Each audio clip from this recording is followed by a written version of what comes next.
memang siapa yang berani menetapkan Hasto tersangka gitu. Pada 16 Januari 2020 itu memang Harun Masiku membeli tiket Garuda tiga tiket langsung. Harun Masiku tuh dapat perlakuan istimewa sebenarnya di bandara itu. Ada orang yang berseragam menjemput dia. Kita harus yang terdepan gitu kan. Itu tuntutan Tempo. Dan ketika itu redaktur saya Mas Pram, Uncle Pram. Pokoknya saya nggak mau tahu lu harus dapat ini. Pokoknya yang lebih dari media-media lain. Karena Mas Pram belum puas, Uncle Pram belum puas, bisa nggak kita dapat fotonya atas tuntutan Uncle Pram supaya kita memberikan info yang memang suka menuntut Uncle itu ya. Gangguan-gangguan tuh mulai terjadi di internal PDIP. Hasto itu dihubungi oleh satu kurir. Kurir apa nih? Kurir dari Jaksel. Kurcok. Ada dua pesan dari Jaksel itu. Pertama, Hasto diminta untuk mundur dari sekjen. Yang kedua, Hasto menyampaikan kepada Mega soal saya diancam gitu. Lagunya Salon Seven tuh, apa aku itu? berhenti berharap. Lo habis ini rekaman aja sih.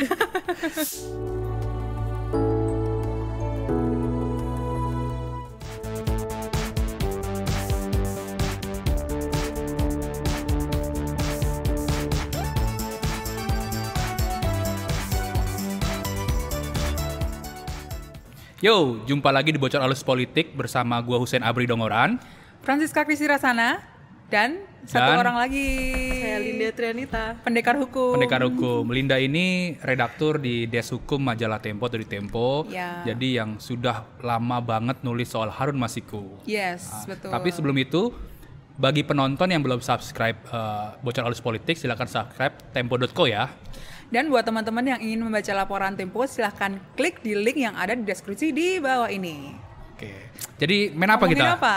Tentu kalau kita ada Linda di sini Iya. soal hukum, soal Harun Masiku nih. Ya, kita udah ditanya banyak banget penonton, Sen. Mana nih Tempo nggak ngeluarin Padahal kasus-kasus, padahal kita lagi liburan, Sen. lagi ya? liburan, itu Iya. tappingnya di pertengahan Desember begitu Betul. ya. Dan ini kita tapping di akhir Desember ya. Oke, Cak. Yes. Jadi sebenarnya, Cak, Bocor Halus Politik itu udah pernah loh ngebahas edisi soal Hasto ya dengan Yes. kasus-kasusnya. Nanti bisa dicek di sini nih, ada nih kan.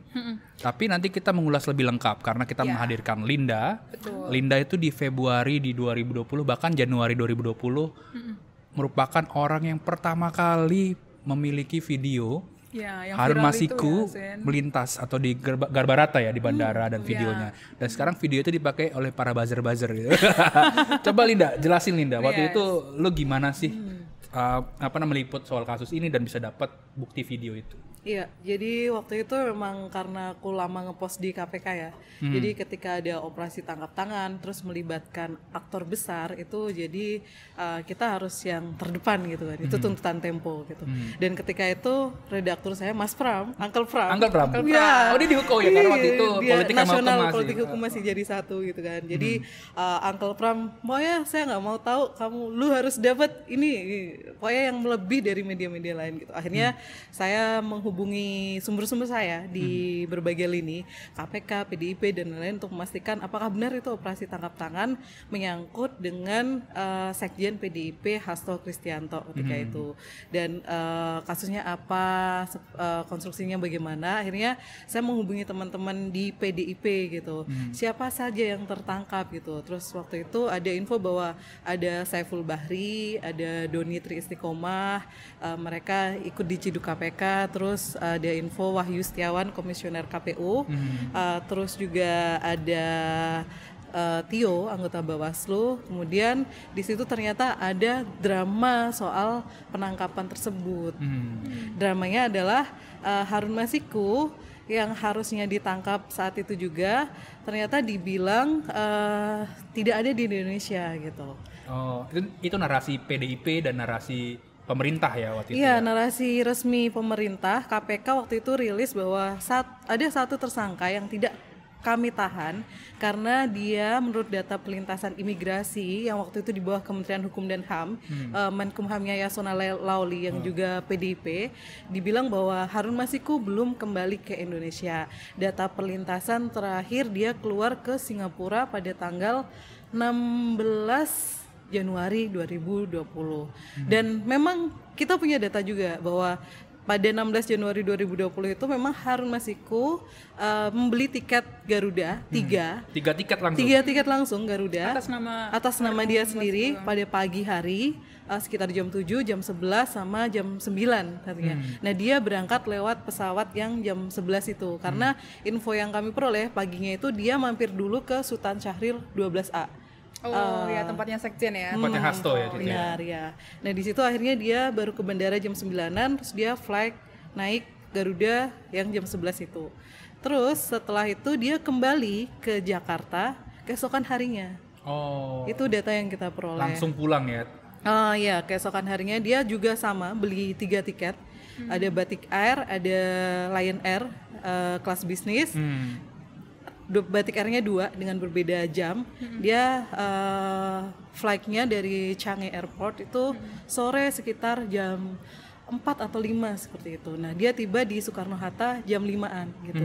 Nah, waktu itu kita sudah dapat bahwa manifest dia dia duduk di kursi mana 3C kalau nggak salah ya. Itu ada di majalah Tempo edisi Januari 2020 ya. Nah, di situ karena Mas Pram belum puas, Uncle Pram belum puas, bisa nggak kita dapat fotonya atau apa? Akhirnya videonya. Iya, kita mencari, minta tolong ke sana kemari dan dapatlah CCTV Harun Masiku melintas di Bandara Soekarno-Hatta Terminal 2 ya, masih yang terminal lama itu. Itu cukup membuat gempar Republik ya. Iya, tapi sulit juga ya melihat satu persatu mana yang Harun Masiku mana bukan, karena kan seperti ada penyamaran gitu ya, pakai topi kalau nggak salah ya. Enggak, jadi waktu itu memang kita udah dapat manifestnya, dia tiba sekitar jam 5 ya di sini. Nah, kita cari satu persatu dan dia kan, kita belum pernah melihat Harun Masiku secara langsung, jadi mengidentifikasinya gimana, dia botak gitu katanya, bajunya apa kita juga belum tahu kan. Nah, saat itu di lantai 3 kami, Uncle Pram kalau ngedit kan di lantai 3 ya. Nanti di kantor Tempo ya? Iya, benar. Terus dia sempat, ini bukan sih Mas, kayak oh iya gundul ya, iya gitu. Ternyata salah, bukan yang itu. Terus ada dua. Ada yang mirip-mirip ya. Iya, ada yang mirip. Terus berikutnya lagi yang pakai kemeja ungu itu fix, oh ini yang lebih cocok ini, dan memang itu Harun Masiku. Tapi sempat lu itu nggak sih fotonya itu lu kasih ke orang di KPK, ini benar nggak sih orangnya? Iya, kami ngecek juga. Ngecek juga supaya tidak salah kan. Tempo kan selalu melakukan check and recheck kan, cross check segala macam biar yang disajikan ke pemirsa verifikasi dan itu benar apa adanya begitu. Itu dilakukan ya? Iya, kami verifikasi ke orang-orang yang pernah melihat Harun Masiku dan memang itu Harun Masiku, karena kalau kami publish terus ternyata bukan kan kita bisa kena kan. Betul. Itu melanggar kode etik jurnalistik gitu. Nah, akhirnya kami ngecek ke KPK juga, terus kami juga memastikan lagi kronologinya dia di Indonesia itu ngapain saja, dan di situ Harun Masiku tuh dapat perlakuan istimewa sebenarnya di bandara itu. Ada orang yang berseragam menjemput dia, menghampiri dia. Kan biasanya kalau kita warga biasa ya, kita warga biasa, teman-teman juga pasti kan kita melintas imigrasi sendiri gitu kan, scan. Dia enggak, dia didampingi oleh petugas gitu yang berseragam. Nah, di situ dia ditemani sampai keluar dan di situ dia naik Silverbird. Detail kita dapat juga Silverbirdnya itu. Dan ini anehnya sebenarnya, ini ada kejanggalan. Apa itu? Karena Harun Masiku itu kita akhirnya mengecek kan profiling siapa Harun Masiku dan lain-lain seperti itu atas tuntutan Uncle Pram supaya kita memberikan info yang memang suka menuntut Uncle itu ya. Benar. Nah, akhirnya saya mengumpulkan data, dia tinggalnya di Tamrin Residen apartemen. Waktu itu saya sama Devi Ernest yang diputar balik ya. Iya, waktu itu kami ke Tamrin Residen dan di sana ternyata pas wawancara sama pengelola, Harun Masiku tuh nunggak IPL. Oh ya? Selama 3 bulan. Jadi kalau dia beli tiket sampai 3 tiket Garuda, kelas bisnis Lion Air, tapi ternyata apartemennya nggak bayar gitu. Terus waktu itu sudah ada mobil dia yang disegel KPK gitu. Tapi KPK baru bilang dia menemukan mobil Harun Masiku yang itu aneh banget loh kan. Kalau nggak salah itu sebulan 2 bulan ke belakang ada pengumuman dari KPK bahwa KPK menemukan mobil Harun Masiku. Waktu itu gue bilang, Lin, ini kan mobil yang pernah lu temuin dan ditulis majalah Tempo kan? Iya kan? Benar, dan waktu itu kita juga memfoto kan. Ada tulisan di segel KPK 9 Januari kan 2020 Januari, kan. Lin, ini kan lu cerita sangat detail ya. Detail banget Harun Masiku dan PDIP begitu ya. Nah, apa yang terjadi, Lin? Ini kan Hasto Kristianto, Sekjen PDIP, baru saja ditetapkan oleh KPK beberapa hari yang lalu lah. Padahal kasusnya ini sudah baunya itu dari 4 tahun yang lalu. Ceritain dong, Lin. Ya, jadi memang sejak awal kita pas publish, mohon maaf yang benar itu OTT 8 Januari. Ketika itu kita juga sudah menulis bahwa diduga ada keterlibatan Hasto Kristianto yang ikut menyuap Wahyu Setiawan bersama-sama Harun Masiku gitu. Jadi orang-orang seperti Saiful, Doni itu kami sudah menulisnya bahwa mereka itu orang dekat Hasto Kristianto gitu. Atribusinya sudah seperti itu. Cuma waktu itu KPK tidak menetapkan Hasto sebagai tersangka karena pimpinan ketika itu ada Alexander Marwata, Lili Pintauli, sama satu lagi Nawawi. Firly sedang keluar kota ketika itu saat expose. Memang siapa yang berani menetapkan Hasto tersangka gitu? Masih jauh lah Hasto gitu. Oh, dan itu dalam rapat ya? Dalam gelar perkara mereka gitu. Nah, akhirnya seiring berjalannya waktu, besoknya ada penggeledahan. Itu pun juga dimarahin kan, penyidik-penyidik yang menggeledah kantor DPP PDIP itu ditarik kembali untuk ke kantor KPK. Terus di PDIP pun dijaga oleh pengawal mereka sangat ketat sekali, cukup tegang ya kelihatannya. Partai berkuasa saat itu ya.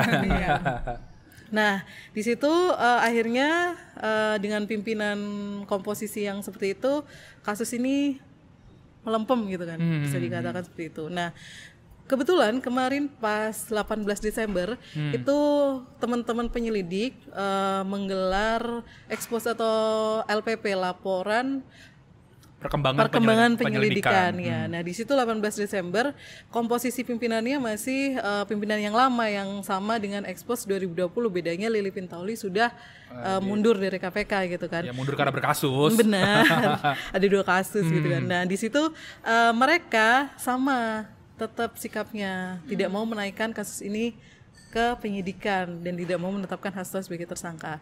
Nah,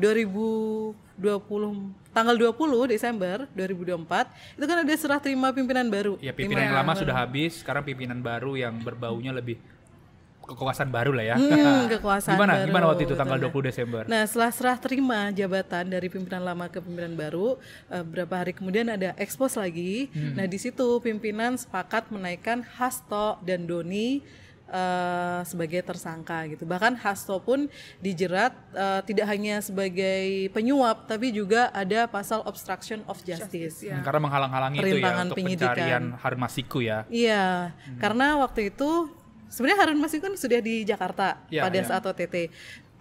Kami dapat info bahwa pada saat itu Harun Masiku itu ke hotel di Grand Hyatt di Jakarta Pusat, dan sore hari itu ada staf Hasto yang disebut KPK juga, akhirnya Nur Hasan itu diminta untuk menjemput Harun Masiku dari Hyatt itu ya? Mereka ketemunya di sekitar SPBU Cikini. Cuma di situ Nur Hasan memerintahkan Harun Masiku atas perintah Hasto untuk membuang HP Harun Masiku ke kali di sekitaran Cikini sana. Di Cikini itu. Itu yang masuk ranah obstruction of justice. Masuk BAP juga kalau nggak salah kan, soal apa namanya pembuangan handphone ini ya. Nah, bener. Dulu kan Lin juga sempat nulis soal pengejaran Harun Masiku sampai kantor yang di Jakarta Selatan itu kan. Itu gimana ceritanya tuh? Oh iya, jadi akhirnya karena Uncle Pram banyak sekali tuntutannya. Nah, emang Uncle Pram ini kalau meminta anak buahnya itu kayak apa ya istilahnya, ibarat mencari Pegasus ya. Kan Pegasus kan mitos gitu. Pegasus yang beneran itu loh. Iya, jadi setelah kita mendatangi apartemen Harun Masiku, kita juga mencari apa saja yang dipunya Harun Masiku. Karena dari KTP-nya, dia tuh alamatnya di rumah dinas Antam yang di daerah Kebayoran sana yang sudah tidak dipakai lagi gitu.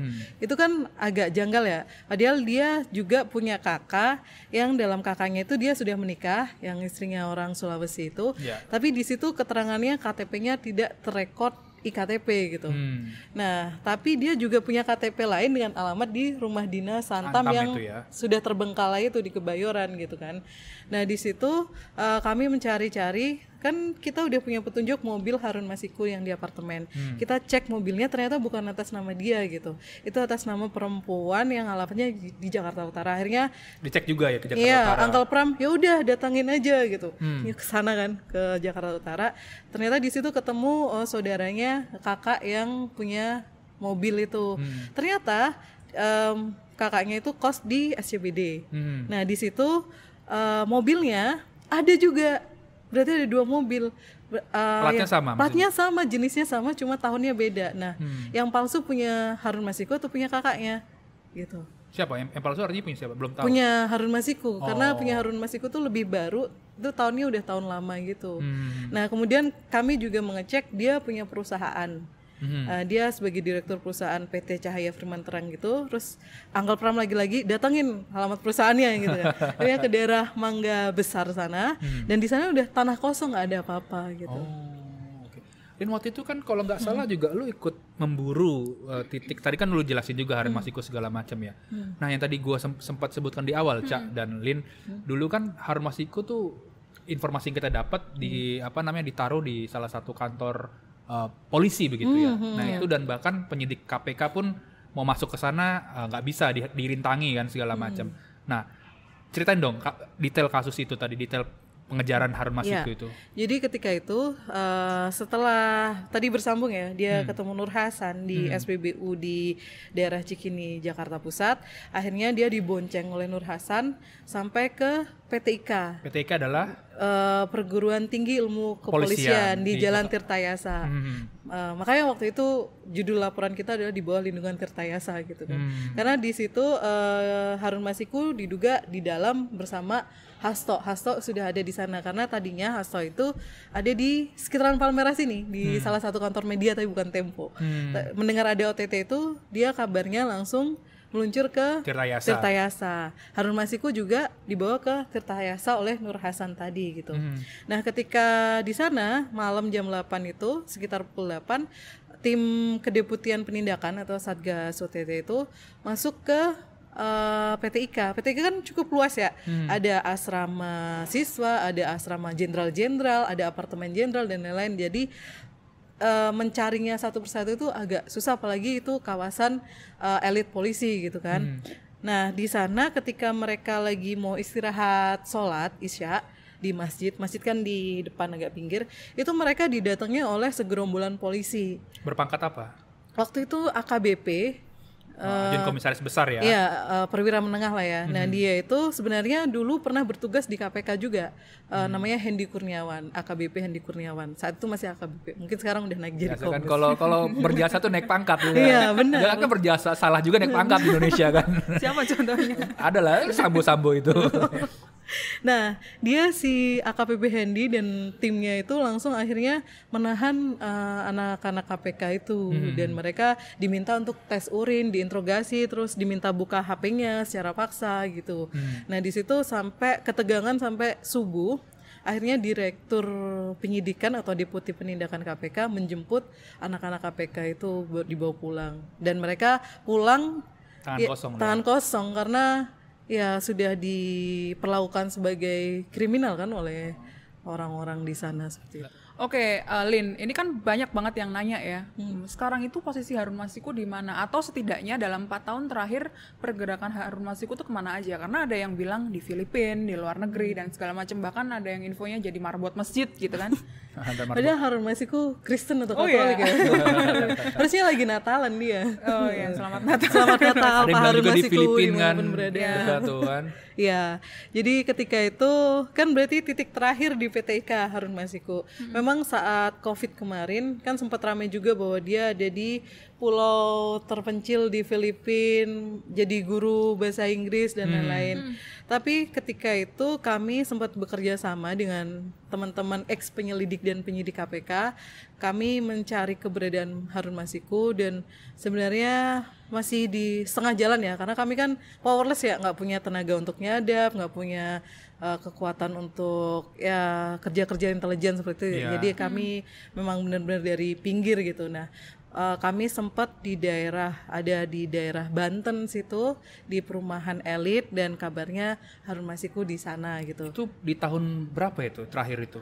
2022 apa 2022? Iya, 2022. Karena masih pandemi ya. Masih di Indonesia ya, artinya ya. Iya, sempat masuk lagi ke Indonesia gitu, dan bahkan kami mendapat info bahwa sebenarnya KPK kan masih menggeledah rumah istri dan keluarganya Harun Masiku ya. Terus kemudian istrinya mengajukan gugatan cerai gitu. Nah itu kan kita juga mempertanyakan itu beneran cerai atau seperti apa, karena ada juga info bahwa istrinya itu masih berkomunikasi sama Harun. Bukan Harun langsung, tapi ada proxy yang mengarahnya agak-agak intelijen gitu. Itu yang Ya. Lin, ini kan cukup membuat panas ya. Lu kan sebagai dulu di mahasiswa itu organisasi mahasiswanya GMNI kan. Nah, pasti kan senior-senior lu tuh banyak yang masuk PDIP juga tuh di kampus kan. Lu pernah dimarahin gak sih sama senior-senior lu itu? Lu ini apa sih, Lin? Gimin apa bukan? Iya, Gimin apa bukan sih? itu Uncle Pram saksi hidupnya juga. Oh gimana? Ternyata banyak beririsan dengan Uncle Pram ya. Terus. Jadi memang pas kasus ini mencuat, itu saya nggak asing dengan orang-orangnya karena saya kenal mereka secara personal gitu. Saiful, Doni. Oh pernah interaksi? Iya pernah interaksi karena Saiful tuh GMNI Jakarta, Doni GMNI Jember, saya via Brawijaya. Jadi terus Hasto nggak tahu GMNI apa bukan, tapi orang-orang pada menyebutnya. Dan mereka memang bekerja untuk PDIP atau Hasto. Dan nggak cuma Hasto ya, di PDIP itu emang banyak sekali anak-anak. Jaringannya GMNI. Jaringan GMNI betul. itu banyak banget. Saya di Tempo saja. Cukup membuat ada protes marah besar. Iya, ketika itu memang kayak marah karena kan ibaratnya terlalu antusias. Saya kan junior, mereka kan udah senior, jadi kayak berani-beraninya junior menulis soal seniornya. Dan sebenarnya nggak cuma kasus ini saja, kasus yang lain pun yang pernah Tempo tulis gitu, itu juga menyerang, memarahi gitu. Mas Pram di depan. Ya, gitu. Oh yang itu ya, yang pernah bilang Anies Baswedan akan jadi tersangka ya? Siapa itu? Ada dong. Jadi di era-eranya itu juga sempat terembus kabar kan bahwa Anies Baswedan itu akan jadi tersangka dalam kasus Formula E. Ya, clue-nya adalah waktu itu kan KPK mesra sekali dengan merah kan. Gitu. Nah, ini secara konstruksi kasus sudah cukup jelas ya, dan sudah pernah ditulis di majalah Tempo dari Januari 2020, Februari 2020 sampai ada kalau nggak salah 3 episode. Nah, ini yang terbaru, Cak. Apa yang terjadi di PDIP sebelum dan setelah Hasto menjadi tersangka? Iya, sebetulnya kasus penetapan tersangka Hasto ini kan di internal PDIP dihubung-hubungkan dengan pemecatan Jokowi gitu kan, dan retaknya hubungan antara Jokowi dan PDIP. Sebetulnya kalau kita tarik ke belakang lagi, Sen ya, tanggal 1 Desember itu PDIP sudah memutuskan untuk akan memecat Jokowi. 1 Desember ya? 1 Desember, jadi pasca pilkada. Ya sudah pasca pilkada, tapi belum penetapan dari KPU kan waktu itu kan. Nah waktu itu sebetulnya penetapan dari Mega itu sudah keluar lah, putusan dari Mega itu sudah keluar di 1 Desember. Nah setelah itu sampai akhir Desember itu terjadi turbulensi gitu ya. Nah 1 Desember ini sebetulnya penetapan untuk memecat Jokowi itu sudah disaksikan oleh senior-senior PDIP, misalnya seperti Guntur Soekarno Putra yang juga adalah saudara kandungnya Megawati, betul, dan ada beberapa senior lain gitu ya, dan ada Hasto juga di situ. Nah Hasto diminta untuk mencari tanggal dan mengumumkan kapan Jokowi akan dipecat.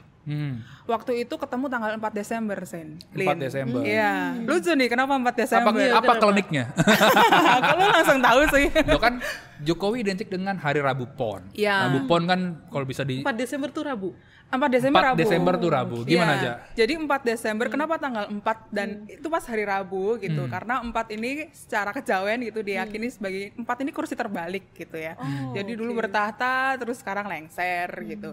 Lalu sudah tidak diajeni dalam bahasa Jawa gitu karena melakukan beberapa tindakan yang di luar nilai-nilai partai gitu. Lalu yang selanjutnya adalah Rabu. Rabu itu hari yang dikeramatkan oleh Jokowi gitu. Kalau kita tahu ya, Jokowi itu sering kan melakukan waktu masih menjadi presiden ya, reshuffle, terus keputusan-keputusan besar tuh di hari Rabu gitu. Melantik juga di hari Rabu. Betul, makanya ada tuh Rabu Pon gitu, identik dengan Jokowi. Nah, setelah tanggal 1 itu sebetulnya akan diumumkan tanggal 4 Desember.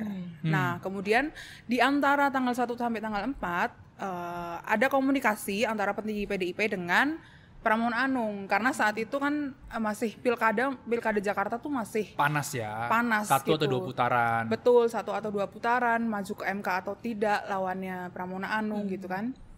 Kemudian Pramono Anung meminta agar ditunda aja Pengumuman pemecatan itu ya. pemecatannya Jokowi. Kemudian di antara tanggal 1 sampai tanggal 4 itu Jokowi menyampaikan bahwa dia itu masih punya KTA PDIP. Gitu. Lalu setelah itu gangguan-gangguan tuh mulai terjadi di internal PDIP. Seperti apa itu gangguannya? Nah, pertama gangguan kepada Hasto gitu ya. Di tanggal 13 Desember malam, sebelumnya Hasto itu menyampaikan bahwa Jokowi sudah tidak menjadi bagian dari PDIP dan PDIP akan mengumumkan pemecatan sejumlah kadernya tanggal 17 Desember. Itu disampaikan ke publik ya, Cak? Disampaikan ke publik, tapi saat itu memang Hasto tidak menyampaikan bahwa Jokowi yang akan dipecat, tapi dia bilang ada 27 kader PDIP yang akan dipecat gitu kan. Publik membaca 3 diantaranya adalah Jokowi, Bobi, dan Gibran. Lalu tanggal 13 Desember malam, itu hari Jumat malam, Hasto itu dihubungi oleh satu kurir. Kurir apa nih? Kurir dari Jaksel. Kurcok.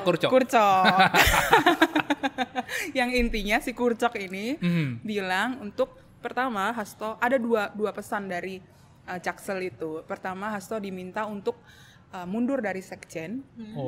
Yang kedua PDIP jangan memecat Jokowi. Gitu. Diancam kasus ya berarti. Ada ancaman kasus satu lagi ternyata kepada itu? Hasto. Masih rahasia nih kasusnya. Masih belum publik gitu. Masih belum open to publik gitu. Jadi ada satu kasus di luar Harun Masiku. Hasto dengan koleganya gitu ya. Kemudian setelah tanggal 13 Desember besoknya Hasto ketemu dengan satu petinggi PDIP. Itu hari Sabtu, yakni Bambang Pacul, gitu ya, ketua DPD PDIP Jawa Tengah. Gitu. Lalu Hasto menyampaikan di situ, di satu hotel gitu ya, di satu restoran di satu hotel, dia menyampaikan bahwa internal PDIP itu jangan mau dipecah oleh Jokowi, gitu. Kenapa Hasto menyampaikan seperti itu? Karena dalam perjalanan antara tanggal 1 sampai tanggal 13 itu terjadi turbulensi besar dan ada informasi Jokowi ingin mengambil alih PDIP melalui proksi-proksi atau orang-orang yang ada di dalam PDIP yang dipercaya oleh Jokowi. Kemudian kita juga sudah pernah menulis ya Sen ya beberapa waktu belakangan ya. Nah kemudian tanggal 14 Desember itu ketika Hasto ketemu dengan Bambang Pacul, dia menyampaikan bahwa ya pertama jangan mau dibelah, lalu yang kedua kita harus menghadapi turbulensi ini bersama-sama. Dalam arti ada informasi bahwa beberapa orang di PDIP yang juga di Senayan atau anggota DPR yang ada di lingkarannya Hasto atau dekat dengan Hasto itu juga mendapat gangguan kasus-kasus hukum lainnya. Sebenarnya bukan mendapat gangguan kan? Sebenarnya itu mereka memang bermain-main anggaran ketika itu. Dan memang sekarang eranya bukan era mereka berkuasa. Ya, betul. Jadi turbulensi kasusnya menyerang PDIP ketika PDIP pecah kongsi dengan kekuasaan gitu. Intinya begitu, tapi di internal PDIP mereka membahas ini gangguan gitu. Dan sebenarnya kasus itu ada. Sudah lama itu ada. Ya, di banyak tempat ada kasus itu. Jadi ketika pecah kongsi lalu dibuka gitu. Nah, esok harinya, hari Minggu itu kemudian Hasto terbang ke Bali gitu. Temu siapa di Bali? Nah, di Bali tuh Hasto juga menginventarisasi kasus-kasus lama gitu ya yang Jokowi itu minta ada beberapa kasus yang kemudian melibatkan orang lain, misalnya penetapan tersangka Anies Baswedan gitu yang sudah di spill the tea gitu ya sebelumnya oleh Hasto bahwa ada permintaan mentersangkakan Anies Baswedan gitu. Dan dia sedang mengumpulkan data yang pada akhirnya beberapa hari yang lalu Hasto bilang dia akan buka-bukaan nih kasus hukum oleh beberapa petinggi gitu kan. Nah itu sudah diinventarisasi sebetulnya di hari Minggu yang itu, di Bali itu ya, sebelum penetapan tersangkanya Hasto gitu. Menarik tuh ya kalau saling buka gitu. Iya harusnya gitu aja ya, saling buka-bukaan kan. Nah hari Seninnya Hasto menyampaikan kepada Mega soal saya diancam gitu dengan yaitu dengan beberapa kasus hukum termasuk Harun Masiku dan kasus hukum yang lain gitu. Kemudian Hasto bilang dia ingin mundur gitu karena ada kurcok tadi yang bilang Hasto akan tersangka. Ya, dan dia diminta mundur dalam waktu 1 kali 24 jam Sen. Waktu itu di hari Jumat itu. Ini 13 Desember ini itu. mirip-mirip Erlangga Hartarto yang menaikkan mundur sebagai ketua umum Golkar ya. Betul, tapi waktu itu Hasto bilang dia sedang COVID, makanya dia minta mundur waktunya untuk konsolidasi dulu gitu. Jadi ada jeda waktu untuk konsolidasi sebetulnya. Jadi di Bali itu dia sudah menyampaikan, sebetulnya Hasto juga sudah menyampaikan beberapa kali bahwa dia mau mundur sebagai sekjen, termasuk kepada Bambang Pacul. Dia menyampaikan bahwa dia akan mundur sebagai sekjen dan dia menitip pesan kepada Jakarta Selatan dan kepada Solo bahwa dia siap mundur sebagai sekjen gitu, karena memang keinginan ya dia mendengar, atau internal PDIP yang kita terima informasinya ya Sen, itu mendengar bahwa orang-orang dekat di lingkaran Jokowi dan Jokowi itu ingin Hasto ini mundur sebagai sekjen. Ya karena terlalu frontal, terlalu fight dia. Betul, di PDIP itu memang terbelah dua gitu.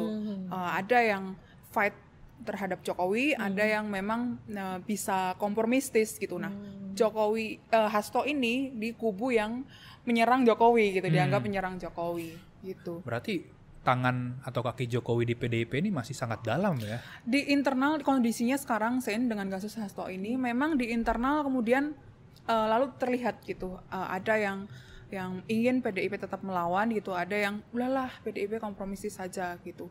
Dan memang PDIP kan akan kongres ya, gitu, akan kongres, dan ada kubu-kubu yang memang kubu ingin berdamai gitu, ada kubu yang ingin kita terus melawan. Kita pernah menulis itu, kompromisis adalah kubunya Puan Maharani, ketua DPR, yang fight itu kubunya Prananda Prabowo kan. Dan Hasto ini di kubunya Prananda Prabowo. Jadi sangat menarik tuh konstruksi di tubuhnya jadi PDIP sendiri. Pangeran sama Putri. Iya, betul. Dan udah kan selesai tuh. Sudah selesai. Nah, di menjelang tanggal 24 kado Natal untuk Hasto itu dia sebetulnya belum mendapatkan informasi bahwa dia akan ditetapkan sebagai tersangka. Dia baru mendapatkan informasi bahwa dia akan jadi tersangka itu tanggal 24 sore. 24 sore. Sebelum dia ke gereja. Dan itu di media sudah rame kan dari sudah siang. sejak paginya, tapi sejak pagi. Betul, belum ada konfirmasi resmi dari KPK tapi belum ada. Dan juru bicara juga menyampaikan bahwa juru bicara PDIP ya menyampaikan bahwa mereka masih mengecek gitu ya. Lalu penetapan tersangka itu baru atau baru didengar itu di sore hari gitu. Wah, menarik banget ya nih ya pertempuran betul Sen. Tapi aku dapat info juga nih Cak, soal Hasto atau PDIP ini juga membuat Jokowi tersinggung adalah soal mutasi TNI. Oh iya. Ya kan ada info itu kan. Prabowo itu beberapa waktu yang lalu kan memutasi dan rotasi 300 perwira tinggi. Betul, ya TNI. Ya. Nah, ada 2 orang dekatnya Jokowi yang digeser oleh Prabowo. Yang pertama gue agak lupa namanya nih, harus baca nih. Yang pertama itu adalah Legend Widi Prasetyono. Dia itu adalah komando pembina doktrin pendidikan latihan TNI AD. Dikembalikan ke Unhan ya. Dia jadi dosen tetap di Unhan. Ya. Nah, si Widi ini dulunya merupakan ajudannya Jokowi dan pernah bertugas di Danrem Warastama yang salah satu daerahnya tuh di Solo. Jadi bisa dibilang ini adalah geng Solo di hijau begitu kan. Nah, padahal Widi ini juga pernah digeser oleh Prabowo. Dulu kan pernah ada cerita nih orang Gerindra cerita bahwa waktu si Widi ini jadi Danjen Kopassus di 2022 cuma 3 bulan doang jadi Danjen Kopassus, lalu tiba-tiba digeser jadi Danrem. Kenapa begitu? Nah, itu karena ada yang bilang bahwa Prabowo ini kurang struck dengan Widi gitu. Gitu.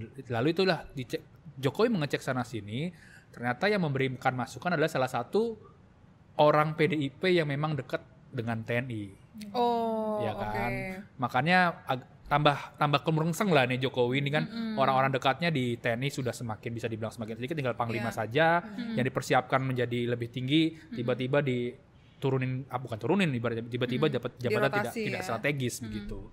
Jadi cukup menarik sih ini. Dan orang yang memberikan masukan soal kembalikan sistem meritokrasi itu adalah dapat gangguan juga katanya. Betul, Sen, ya? betul. Jadi tadi kan Cica juga bilang kan ada gangguan-gangguan ya. Jadi Iya, kan kalau kita turbulensi segala Turbulensi, macam. ya. Jadi gangguannya ini bukan hanya gangguan hukum lagi. Tapi personal Urusan ya, personal Sen, ya. juga dikeluarkan oleh tentunya bukan oleh lembaga resmi ya. Iya. Sekarang kan pakai buzzer segala macam itu disampaikan juga ke mereka. Tapi di belakangnya kan ada Ya institusi pasti ada institusi resmi. Siapa Ya. lagi kalau bisa megang, coba ya tinggal Data-data. bikin bagan gitu kan, bagan apa organisasi yang bisa melakukan intelijen gitu kan. Satu ini ya sudah gitu kan. Sen, udah mau tahun baru ini, Sen. Loh kan bukan, ini kan pengetahuan umum, pembelajaran begitu. Lin, ini gue penasaran dan juga menjadi pertanyaan publik ya. Kenapa Hasto ini begitu baik kepada Harun Masiku? Padahal Harun Masiku ini kan bukan kader tulennya PDIP kan, Demokrat kalau gua nggak salah jadi Demokrat. Tiba-tiba Hasto yang biasanya nih kalau di partai kan praktik lazimnya kalau PAW itu justru nyetor ke atas gitu kan. Bahkan kalau misalkan mau dapat rekomendasi pilkada nyetornya ke atas ke pengurus partai gitu. Ini orang baru di partai tidak terkenal track recordnya segala macam, tapi dalam BAP kan ada duit dari Hasto kalau gue nggak salah ya, sekitar 400 juta. Justru Hasto yang memberikan kita uang di BAP ya. di BAP seperti itu kan. Sebetulnya siapa nih Harun Masiku? Ya, jadi kami juga sempat bertanya-tanya apa istimewanya Harun Masiku sampai sekjen turun tangan bantuin dia gitu kan. Dan memang benar dia Harun Masiku itu baru 2 tahun bergabung ke PDIP. Tadinya caleg Demokrat yang gagal gitu kan. Di Dapil Sulawesi, asalnya dia kan Sulawesi. Nah, kemudian oleh PDIP dia dikasih Dapil Sumsel 1. Di Sumsel 1 itu sebenarnya ada adiknya Taufik Kemas, berarti iparnya Ibu Mega, Nazarudin Kemas. Dia meninggal 3 minggu sebelum coblosan gitu kan. Nah, akhirnya setelah coblosan itu yang dapat posisi pertama adalah Rizky Aprilia. Dan dia tuh memang kader PDIP ya, kader organik. Cuma dia kok mau didongkel oleh sekjen gitu, dengan mendorong Harun Masiku yang saat itu perolehan suaranya di posisi kelima. Ini jauh sekali. Jauh ya, kelima justru ya. Nah, di situ akhirnya kami mendengar info dari sumber kami. Ada 2 sumber kami yang bercerita bahwa sebenarnya sekjen mengurus atau membantu Harun Masiku itu karena ada barter. Katanya ada pengurusan perkara di Mahkamah Agung. Karena Harun Masiku ini merupakan kerabat dekatnya petinggi MA ketika itu. Siapa gitu. dia? Siapakah petinggi MA ketika itu? Nah, teman-teman mungkin bisa telusuri sendiri. Pengetahuan gitu. umum. Google Benar, ketahuan itu. siapanya. Nah, di situ PDIP atau Hasto berharap pada kasus itu onslah gitu. Onslah itu apa artinya? Onslah itu putusan lepas. Oke. Jadi, nah ketika kasus itu putusan lepas, akhirnya kan tidak akan merembet kemana-mana gitu. Dan memang di KPK akhirnya 2024 itu meng-SP2, menghentikan penyidikan perkara 2 kasus terkait yang sudah onslah pada saat itu. Ini maksud lu kasus BLBI itu? Benar sekali. Wow. Karena itu kan nyerempet-nyerempet ke Ibu Ketua Umum kan. Karena BLBI itu kan dapat bantuannya di eranya Megawati Soekarno Putri kan. Jadi ada siapa namanya tersangkanya tuh itu Syafruddin Temenggung. Sudah lepas. Siapa ada beberapa kan. Samsul Nur Salim dan Icih Nur Salim baru SP3 2024 ini. Nah, berarti nyambung semua ya kalau kita buat timeline itu lini waktunya. Kasusnya Hasto segala macam, terus MA ada putusannya BLBI, lalu 2024 ini Icih dan Samsul Nur Salim itu SP3. Wow. Harusnya KPK periksa juga dong ya soal BLBI ini ya. Nah, harusnya begitu. Apakah memang kasus ini bisa dibuka kembali atau sudah kedaluarsa? Nih itu KPK mungkin bisa mengumpulkan para ahlinya, penyidik dan lain-lainnya seperti itu. Menarik. Atau ini tergantung keputusan politik. Ya, biasanya sih begitu, Lin. Kompromi politik. Oke, Sen, kalau melihat kasus yang seperti ini gitu ya, sikap Tempo seperti apa ya? Gini, Cak. Yang pertama, ini bukan prestasi KPK ya. Kenapa tadi Linda sudah jelaskan dari 2020 itu KPK sudah punya banyak banget bukti dan keterangan yang bisa menjerat Hasto Kristianto sebagai tersangka. Ini terjadi karena berganti rezim kekuasaan saja. Dari dulu PDIP yang berkuasa dan seenaknya begitu mengontrol hukum. Sekarang bukan PDIP berkuasa, Hasto yang pertama kali dari PDIP menjadi tersangka begitu ya. Lalu yang kedua, Tempo juga melihat ya buka-bukaan saja. PDIP membuka apa yang dipegangnya, apa keterlibatan penguasa ketika itu dalam sejumlah kasus hukum, bukan hanya penguasa, sejumlah pejabat-pejabat tinggi yang katanya orang PDIP memegang data itu buka saja ke publik. Dan tentunya mendorong KPK juga melakukan hal serupa, usut semuanya yang dilaporkan ataupun yang berbau dengan kasus-kasus hukum itu. Nah kalau kita runut nih, jangankan 10 tahun ke belakang, 3 tahun ke belakang saja kan banyak terjadi kriminalisasi kasus hukum. Contohnya Erlangga Hartarto, yang begitu jelas di Kejaksaan Agung, tiba-tiba kasusnya sampai sekarang mandek. Tapi posisi dia sebagai ketua umum itu sudah dilengserkan oleh Bahlil Lahadalia. Lalu juga tiba-tiba masih berbau nih kriminalisasi hukum. Tom Lembong yang melakukan pendatangan gula dari luar negeri ke dalam negeri jadi tersangka. Padahal semua mendak yang di era Jokowi itu melakukan hal serupa dan disetujui oleh Presiden Jokowi ketika itu ya, ada rapat dan segala macam. Artinya ini masih terjadi kan kriminalisasi hukum gitu. Tapi ini kayak bandul politik aja, kemana arahnya, siapa yang melawan, disitulah kemudian kasus hukum itu digunakan. Betul, gitu kan? betul. Sebenarnya ini juga karena PDIP juga waktu itu di 2019 menjadi garda terdepan kan untuk melakukan revisi undang-undang KPK. Coba waktu itu PDIP sadar gitu ya, wah ini KPK bukan di tangan gue lagi nih, tangannya Solo nih kan, pasti dia gak akan melakukan kayak gini kan. Gue tambahin Sen, jadi memang bagusnya adalah ketika mereka ini berseberangan, kasus-kasus yang memang ada itu diusut gitu. Cuma buruknya adalah ketika mereka berkawan, kasus itu akan ditutupi semua. Kompromis. Dan ini mau sampai kapan terjadi di Indonesia politik saling sandra seperti ini gitu. Oke. Cukup kayaknya ya? Ya, cukup. Nanti kita tunggu tulisan tim hukum nanti ada tulisan hukum dan politiknya. Dan 1 Januari tahun baru yang kita harus bekerja. Ya, Uncle Pram juga bekerja. Oke, saksikan terus Bocor Alus Politik hanya di YouTube Tempo.co dan kalian juga bisa mendengarkannya di Spotify Bocor Alus Politik. Bye bye. Sampai jumpa. Selamat tahun baru.